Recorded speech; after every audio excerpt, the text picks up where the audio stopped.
My name's Andrew Surmani, and we're at Alfred Publishing Company, and I'm the Vice President of Marketing and the Managing Director of School and Church Music. Alfred Publishing is one of the largest print music publishers in the world. It's a family-owned business. We've been in business for 84 years. It was founded in 1922 by a man named Alfred Piantadosi, and in 1928, our current president's father, Sam Manis, bought the company. He was an importer of mood music for silent films. And when the talkies came in, he needed to get a good paying job, so he bought Alfred Publishing from Alfred Piantadosi. And then in the 50s, Morty got involved in the company, and now his two sons are owners of the company, Steve Manis and Ron Manis, and they run the company. Our company is organized in a team environment. We formed teams about 10 years ago, and it's along product lines, and we've gone through various iterations of that, but it's come down to the point where we have three major teams. We have the school and church music team, which I'm the leader of, and that's the largest team at the company. And then we have the MI team, which is dealing with hobbyists and people going into Guitar Center and Sam Ash Music and, rock and roll guys. And then we have the keyboard team, and that's dealing with piano teachers and selling music methods and supplemental music and masterwork editions. So each team has a team leader. As I said, I'm the leader of the school and church team, and each team is kind of its own little company. It has its own head of production, its own marketing people, its own editorial people, its own production people, and just selects the music it wants to produce and gets it done and marketed and out the door. Well, I've been involved in music my whole life. I was a trumpet player. I started playing trumpet in fourth grade. And then I went to Cal State Northridge here in Los Angeles, and I majored in music. I was a trumpet performance major. And I graduated in 1986 with a Bachelor of Music degree. And I was always interested in business, even when I was at Northridge, when our groups would take tours to Japan or New York. I was always the guy organizing the bank account and keeping track of all the payments, and I always liked doing business stuff. And then after I graduated in 1986, I worked for a company that took groups to Japan on tour. We actually went to Hawaii and Japan. The Berkeley High School Jazz Band, which in that time, Joshua Redman was in the band. He was in high school at that point. And we also went to Japan. And that group who had taken us to Japan, I went to Japan with our jazz ensemble at Northridge and also our wind ensemble. And the same company that took our jazz ensemble to Japan was a company that I worked for, who I also worked for in the Bay Area at a music camp. I was born in Oakland, California, so during the summers when I was in college, I worked at a music camp up in the Bay Area in San Rafael, San Anselmo, and was a counselor and then on the staff and taught trumpet and just did, all kinds of good stuff there. After I graduated from Northridge, I worked for World Projects and took these groups over to Japan, and while I was in Hawaii, I received a call from Walt Disney World. I had been a musician there in the All-American College Band back in 1984. And they were starting a program. They wanted me to come out and be in the program. So I went out there in the fall of '86. And then that program ended in 1987, and I stayed on as a professional musician until the fall of 1987. We were performing in a show out there, which was celebrating the 15 years of their existence. It was started in 1971. When those shows ended, I knew at that point that I didn't want to be a professional musician. I had the experience, and it was great, and it was a great paying job, but I didn't have the passion. And I'll never forget Wayne Newton actually came out and gave a talk to our group out there, and he said, if you'd be on the street corner singing or dancing or playing your instrument, no matter what, whether people paid you or not, then you should go and follow that dream. And I realized, no, I really wouldn't be on the street corner.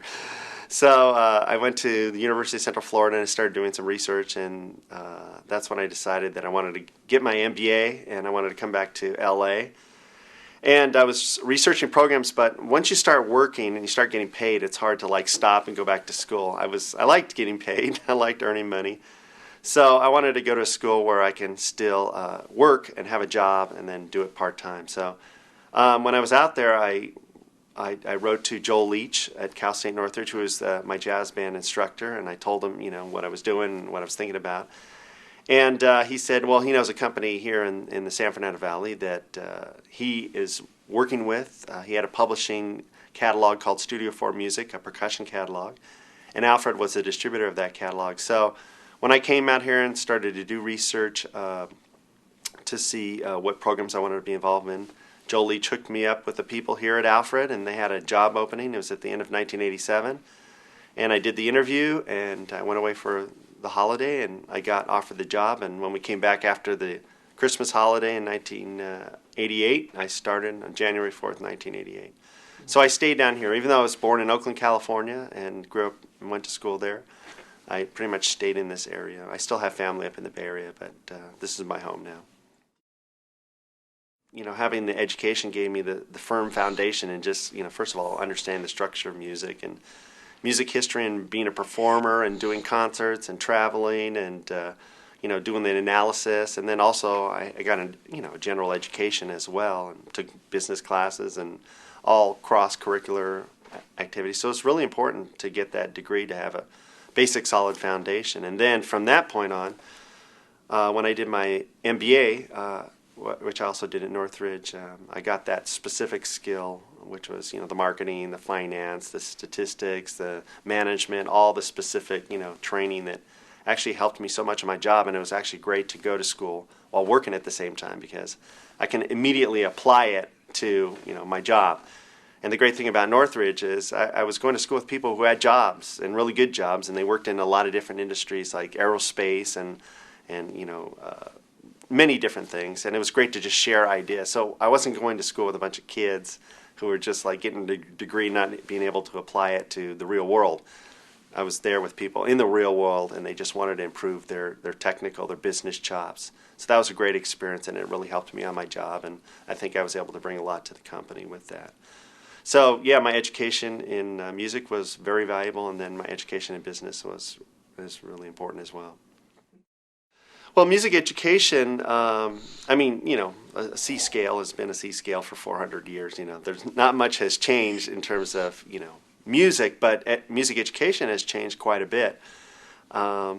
First of all, technology has been a tremendous influence on music education. There's a lot of great software programs and video technology and internet, and so the way we're presenting the concepts of music education is very, you know, new and different than it was before. I mean, we still teach, you know, basic music theory and, you know, teach kids how to play an instrument, but there's a lot of great tools to help them, you know, practice better, or, you know, assess how they're doing. That's one thing. Second thing is, in the early 90s, every discipline was developing world-class standards in education, and actually the arts was one of the first ones to really pull it together. Dance, theater, visual and performing arts, and music developed world-class standards with the leaders in the arts community throughout the country. And you know, that was saying what students should know, and, you know, when they complete grades K through 4, and then, you know, 5 through 8, and then 9 through 12, they should be able to do this. They should be able to sing. They should be able to improvise. They should be able to compose. And it was wonderful, because, you know, this is an art, and it's hard to just clarify, you know, what you're learning. It's not like math. Well, you know, you know how to do this function, or you know algebra, or you know geometry. But so in a way, it can be like that, and through the standards, we developed certain benchmarks of what everyone should know. And then as a result of that, then we started developing materials. I mean, us as publishers, we developed band methods that address the national standards, and orchestra methods, and general music materials that, you know, took the national standards and introduced our concepts in a way that address those standards. And it's not only national standards, it's state standards. California has their own standards, and Florida has their own standards, but they're all pretty much based similar on the national standards. Texas has their own set of standards, Texas Educational Knowledge and Skills.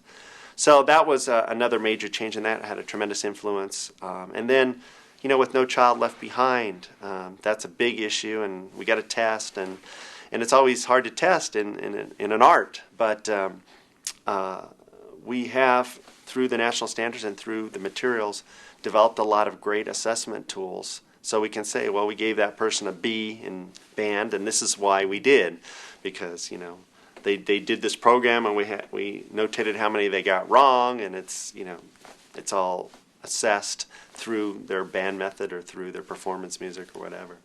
So developing those assessment tools, and plus it just allowed, if you don't assess, if you can't prove how you got that grade, that's going to be an easy program to cut. So I think the arts, especially music, has gotten on board with that and said, we have got to play in this world just like every other discipline and prove, have to show exactly what is being learned in our program and how we're assessing that and how the progress is going forward. First of all, I want to talk about the opportunities in music education because there are tremendous opportunities in music education. Someone mentioned a figure to me that there are 14,000 unfulfilled music positions out there in the United States right now. Now, I grew up in California in the 70s, and I went through Proposition 13, and I was in a great summer music program, and it got cut. And, I was here at a time when music programs were strong, and then they started to just diminish.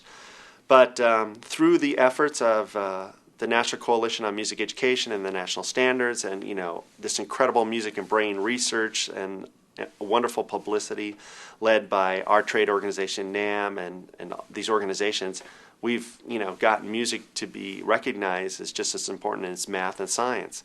As a result, now we have these openings, but we don't have enough teachers to fulfill them. So my hope is that we get people to go into the profession, people who are really dedicated, who want to make a career out of it. It's a wonderful profession, music education. The greatest influencers in my life have been music teachers, and they change people's lives forever. So it's a wonderful opportunity in music education. I want great, talented people to go out and go in there because we're losing, people are retiring all the time. So we have a huge population out there. Baby boomers like me have children in schools and they need music teachers. So that's the first thing related to music teaching. As far as business, there's a lot of opportunities in the music business. Specifically in my field, which is print music publishing, there's a handful of music publishers around the country, and we have various jobs at our company, from sales, selling to music stores, that's who we distribute our music to marketing directly to teachers and marketing to end users, to accounting and finance. Then there's editorial and production. We have to produce these books and videos and DVDs, and so production people who help put all the product together. Editors who select the music and work on it with the authors and make changes and get it ready for production. And general and administrative office services and business affairs, dealing with licenses and getting copyright clearances and all kinds of good stuff, and dealing with foreign publications and translations and all that kind of stuff. So there's a lot of opportunities there in the music publishing, and this is just one aspect of it. There's manufacturers, and there's music retailers, and really the organization, the main trade organization for us is the NAM, which is the National Association of Music Merchants. And every year they have a couple trade shows. One is in Anaheim in January.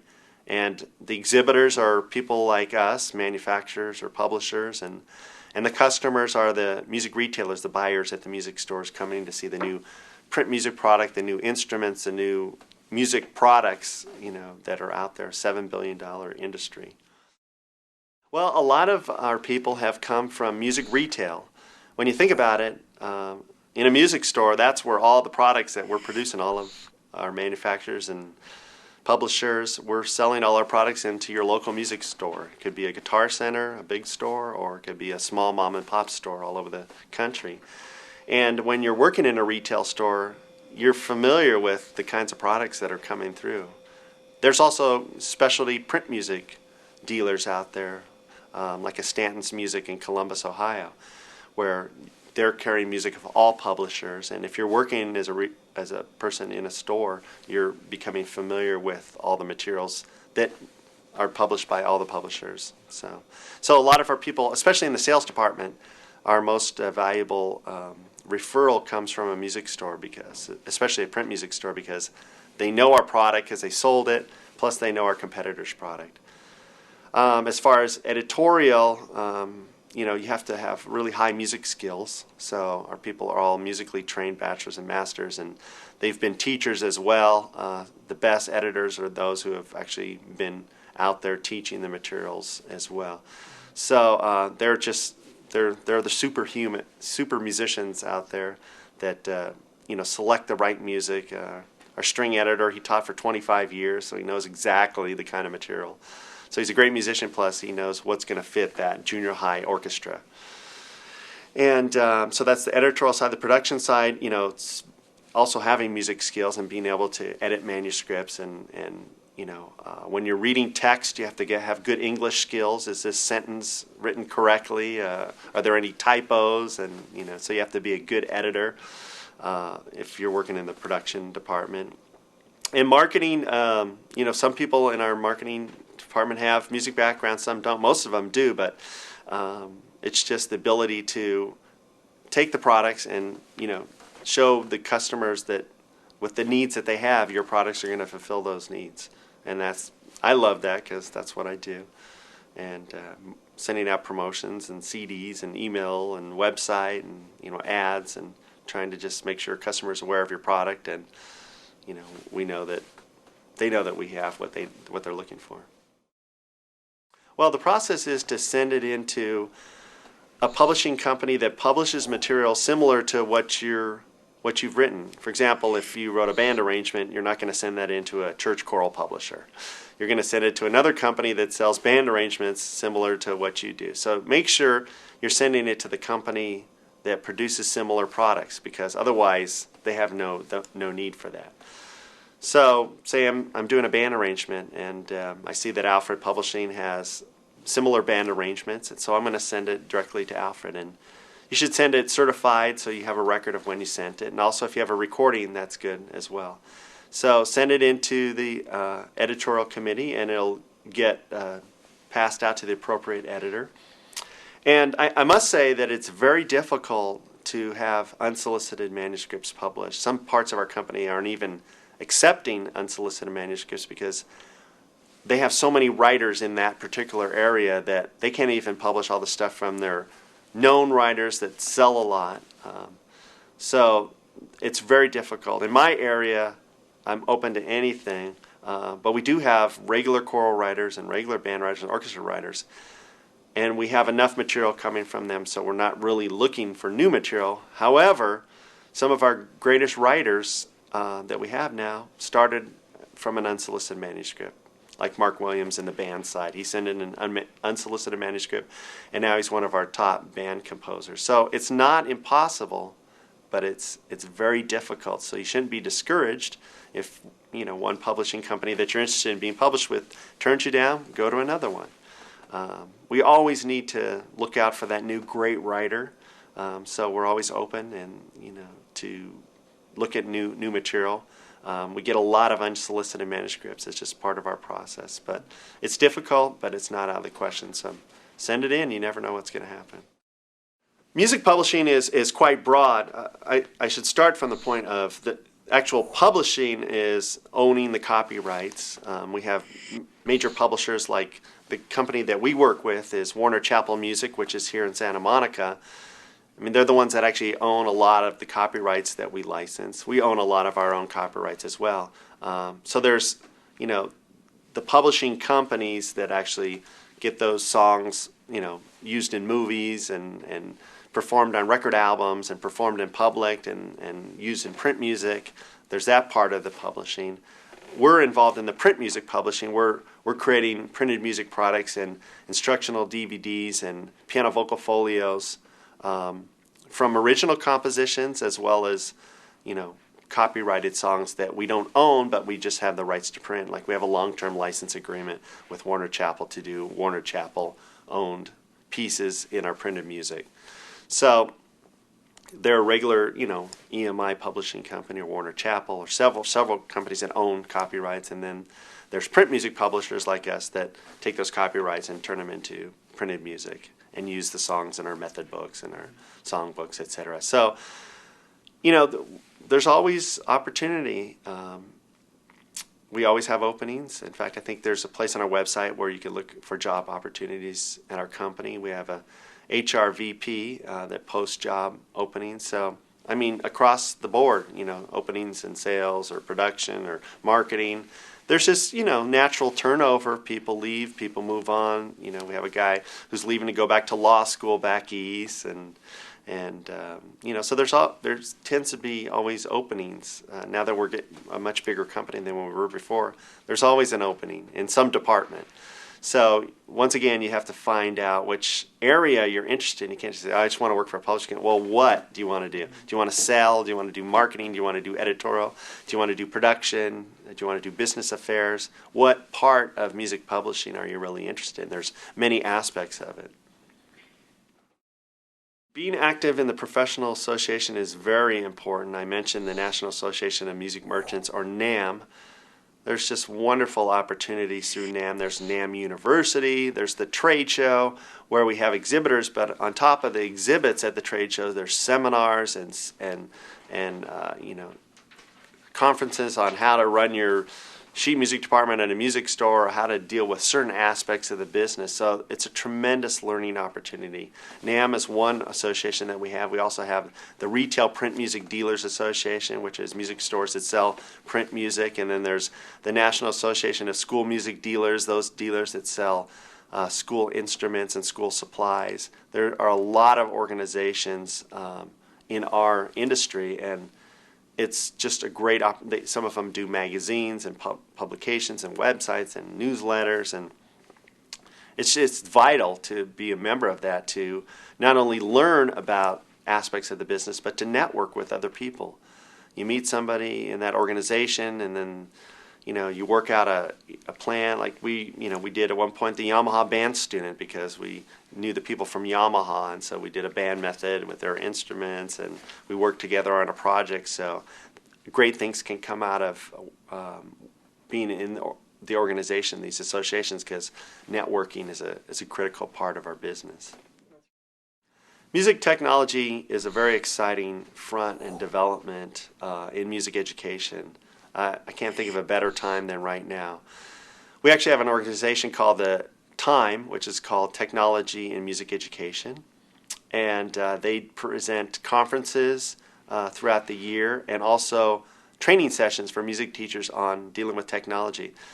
The thing you have to realize is, there could be teachers out there that are my age, in their early 40s or late 30s, and we kind of just came out of school right before the PC came in. I was graduated from, I had my master's degree before the internet became in existence.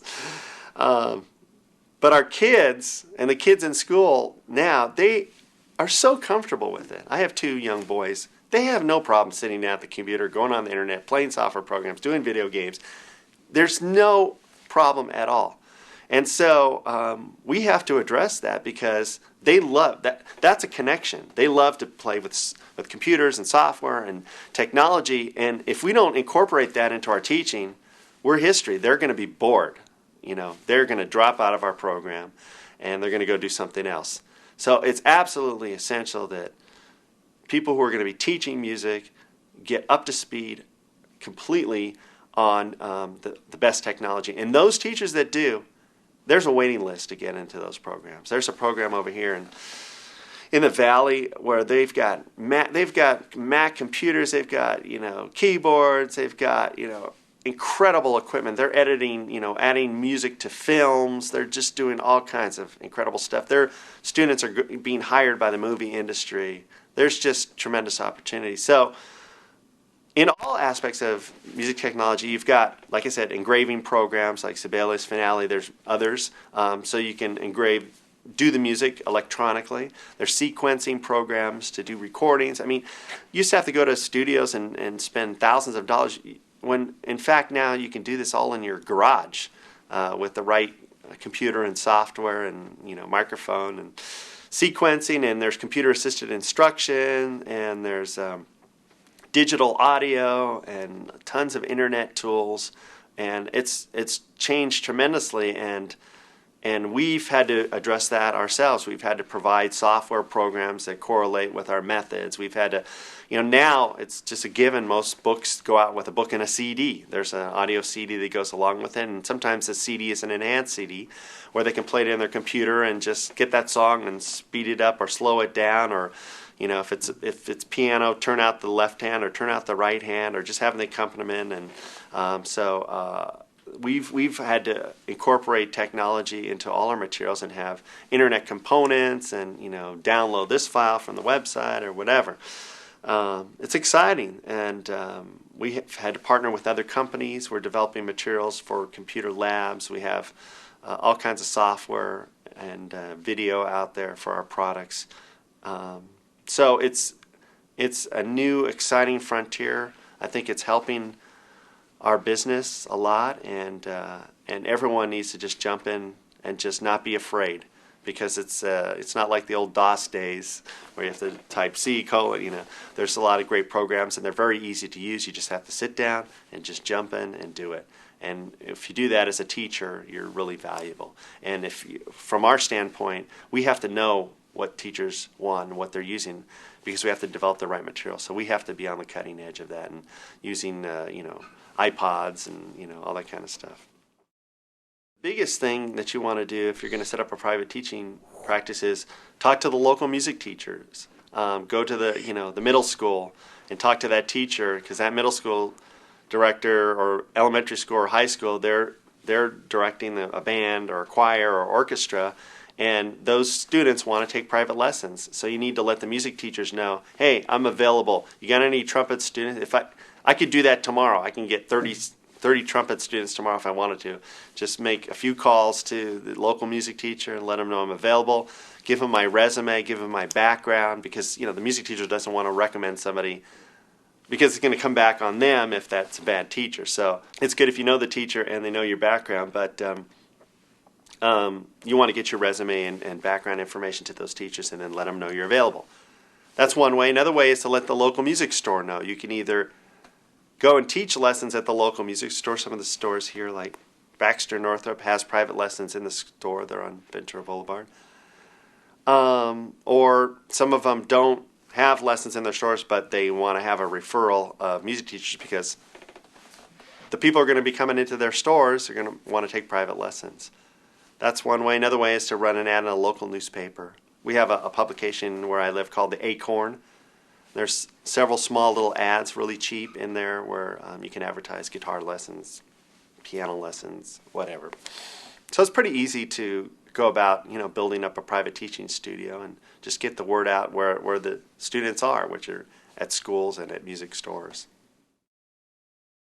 You want to just get out there playing rehearsal bands, just network and just get to know people, because really how you get gigs is someone recommends you. The way I was getting gigs as trumpet player was being recommended by other trumpet players or other musicians. So you have to get out there, you have to network, you have to practice, you have to have really good chops, because there aren't a lot of jobs. Those that are performing with great bands or great groups are doing well, but they're limited. So you have to have your chops together. So you have to really study, and you have to take private lessons, and you have to practice, and whatever you want to do, you have to make sure you have the skills necessary. If you want to play in a band, you got to know tunes, and you have to know, chords, and you have to have chops to do that.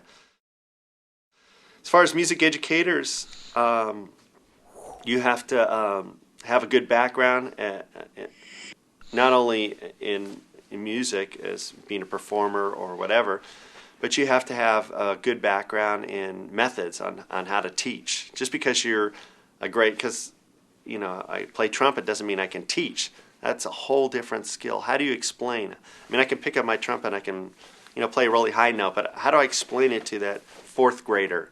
Okay, put your lip like this, get your air going, watch your embouchure, etc.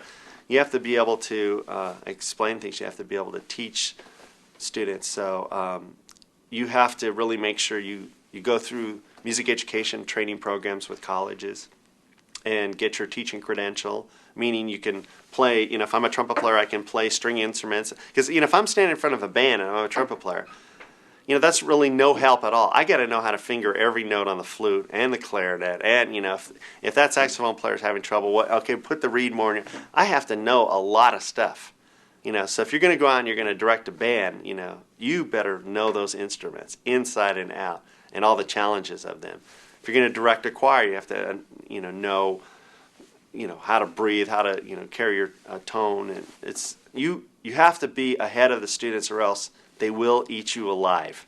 If you're on it and you know what you're doing, then you will inspire them and you'll get great results. But if you don't, it's going to be not a good experience. So get your chops together as an educator. Make sure when you go out in front of that orchestra, that band, or that choir, you know what you're doing. You know what you're talking about.